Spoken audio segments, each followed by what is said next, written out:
tidak hanya menindak pelanggaran hukum di bidang pangan, Jaksa Mandiri Pangan bertujuan menciptakan ekosistem pangan yang adil dan berintegritas. Melindungi sektor pangan dari berbagai ancaman hingga terciptanya stabilitas ekonomi dan keamanan pangan yang mensejahterakan seluruh lapisan masyarakat.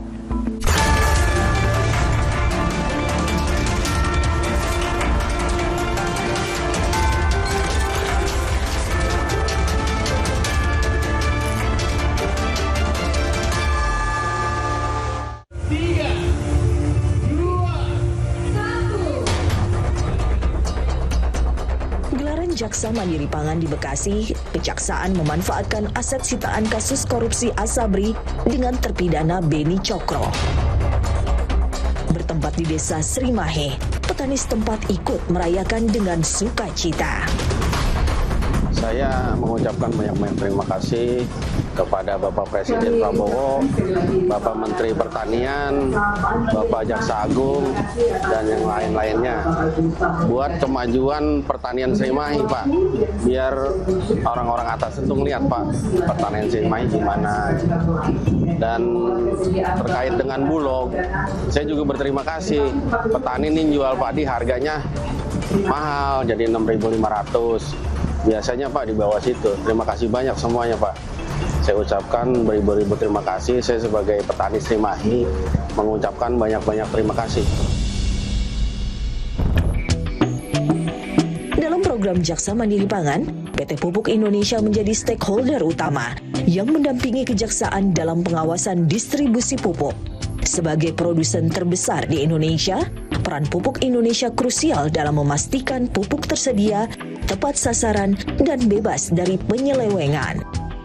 Saya Dwi Satrio Anurogo, Direktur Operasi PT Pupuk Indonesia Persero.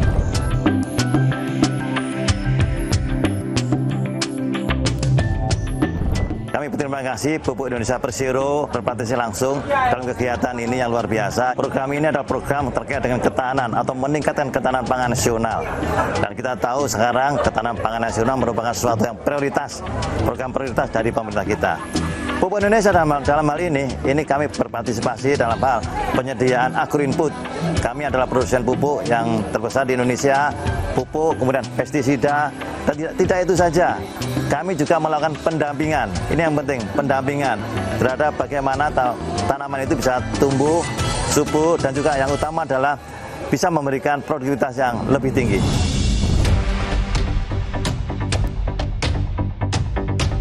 Sistem distribusi pupuk yang dilakukan oleh Pupuk Indonesia, kami juga bisa monitor langsung yang didistribusikan ke masyarakat. Nah, itu kami bisa monitor di dalam sistem Jaga Desa kami. Ada masuk situ. Salah satu poinnya. Jadi kita bisa ngeklik, langsung bisa lihat masyarakat mana yang terima distribusi pupuk ini. Apakah memang sudah benar penerimanya nih? Nah, ini kami bisa cross check.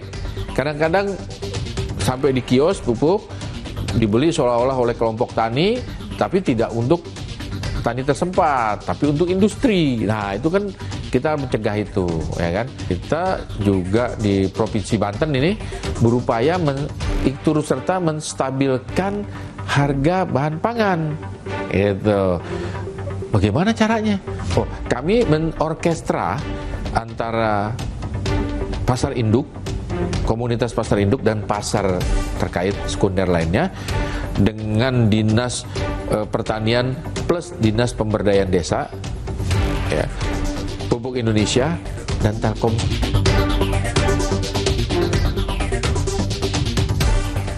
Ternyata para petani di daerah Banten menanam atau bercocok tanam tuh pada masa tanamnya tuh tanamannya sama semua, sejenis. Misalnya di satu daerah nih, kabupaten ini banyak semua cabai, jagung. Jadi pas panen bareng-bareng, barangnya banyak, harganya jadi drop. Nah, sedangkan pasar induk terima cabai kan nggak semua bisa diterima, ya kan? Karena di pasar induk kan ada bahan makan yang lain, ada bahan yang lain, ada jagung, ada sayur, ada apa, ya kan? Nah, makanya perlunya variasi tanaman yang dilakukan oleh sumber produksi. Untuk mencegah hal tersebut, Kejaksaan dibantu seorang penyuluh pertanian setempat sebagai pendamping desa. Mereka mendampingi petani dalam mengakses bantuan, mengawasi distribusi pupuk, serta memastikan lahan pertanian dimanfaatkan secara optimal. Ya, saya Widi Santoso, penyuluh pertanian di Kabupaten Bekasi.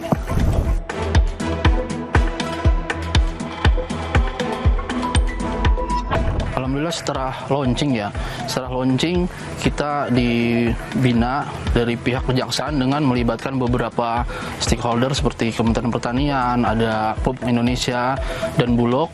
Nah, di sana kita dibimbing oleh mereka untuk bagaimana sih meningkatkan hasil yang sebelumnya tadi saya bilang untuk meningkat gitu, mulai dari pupuknya, mulai dari pestisida yang diberikan gitu, sampai nanti di akhir ada panen yang akan diserap oleh Bulog gitu. Setelah adanya launching kegiatan Jaksa Mandiri Pangan ini, petani lebih terjamin gitu. Jadi mereka tidak perlu ragu lagi ini lahan siapa, ini tanah siapa gitu. Mereka mendapatkan bantuan benih, bantuan pupuk, dan nanti hasilnya yang diserap oleh Bulog dengan harga yang sesuai dengan harapan.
Di Desa Serimahi ini.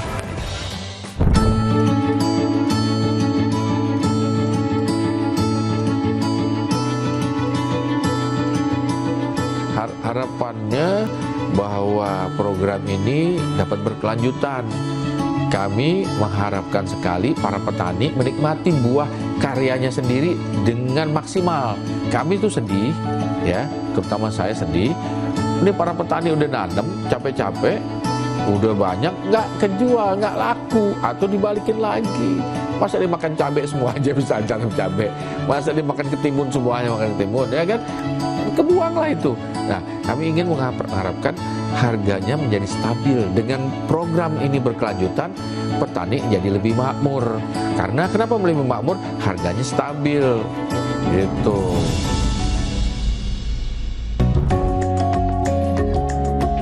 Jaksa Mandiri Pangan bukan sekadar program, tapi gerakan besar untuk menjaga masa depan pangan bangsa. Dari ruang sidang hingga lahan pertanian, jaksa hadir bukan hanya menegakkan hukum, tapi juga menanam harapan.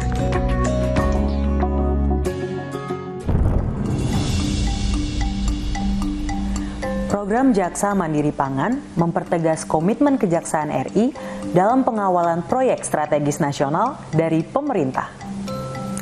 Menggunakan prinsip preventif dan represif, Kejaksaan berfokus dalam pencegahan setiap resiko penyelewengan dan mafia pangan, demi meningkatkan kesejahteraan petani dan seluruh masyarakat Indonesia. Kejaksaan Republik Indonesia berkomitmen menjalankan penegakan hukum dengan tegas, profesional, dan berintegritas.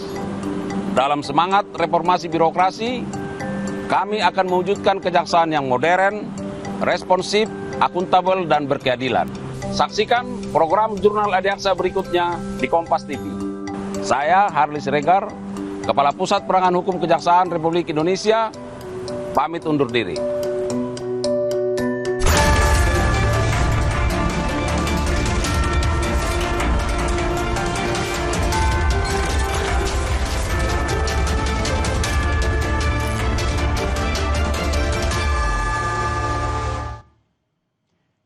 Usai jeda, saudara, berita soal Yamaha Motor merayakan hari jadinya yang ke-70. Di hari jadinya, Yamaha Motor juga memperkenalkan logo baru perusahaan. Akan kami hadirkan. Tetaplah bersama kami.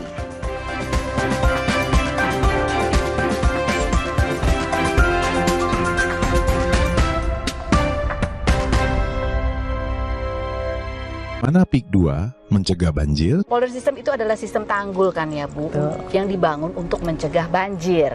Jadi gimana cara kerjanya? Polder system itu ibaratnya sebuah ember, tanggul, danau penampungan, dan pompa. Jadi ibaratnya bibir ember itu adalah tanggulnya. Gunanya untuk mencegah air laut masuk ke kawasan, apalagi pada saat air pasang. Sementara danau-danau yang di dalam itu adalah embernya untuk menampung air hujan. Jadi misalnya curah hujan lagi tinggi, ya, kemudian kan naik tuh air, nah itu langsung dipompa. Komponen ketiga, dipompa airnya keluar lagi ke laut. Jadi polder system ini menjaga keseimbangan permukaan air laut dan juga air yang ada di dalam kawasan. Nah kalau misalnya kan ada orang pertanyaan ya, ini kan iklim, wah makin lama daratan makin rendah, makin turun, terus gimana? Air laut makin tinggi. Iya betul. Terus gimana? Gampang, ya kan? Bibir embernya alias tanggulnya itu aja yang ditinggiin, ya kan? Jadi jalanan yang ada di dalam kawasan itu nggak perlu ditinggiin. Jadi dijamin rumah-rumah di kawasan PIK 2 nggak bakalan lebih rendah daripada jalanan. Tapi ya pasti nanya lagi kan orang, emang udah dipakai di mana polder system ini? Kalau contoh internasionalnya adalah di negara Belanda. Negaranya itu di bawah permukaan laut, tapi nggak pernah banjir dan nggak tenggelam. Karena negara Belanda itu menggunakan polder system ini. Ini adalah teknologi yang diadaptasi dari negeri Belanda. Itu contoh internasionalnya. Kalau contoh nasionalnya di mana? Ya di kawasan PIK sendiri. PIK 2. Bukit Gulf Mediterania, Gulf Island, Riverwalk semua menggunakan polder system. Jadi sudah terbukti untuk kawasan di PIK sendiri ya, dari mulai Bukit Gulf Mediterania, Pantai Indah Kapuk. Kalau dari saya sendiri nih ya, bisa testimoni dari 20 tahun yang lalu nggak pernah dengar kawasan ini banjir, apalagi ada rumah kemasukan air banjir, itu nggak pernah dengar. Mau hujan setinggi apa curah hujannya nggak pernah banjir di kawasan ini. Aku Viva, hadiah miliar.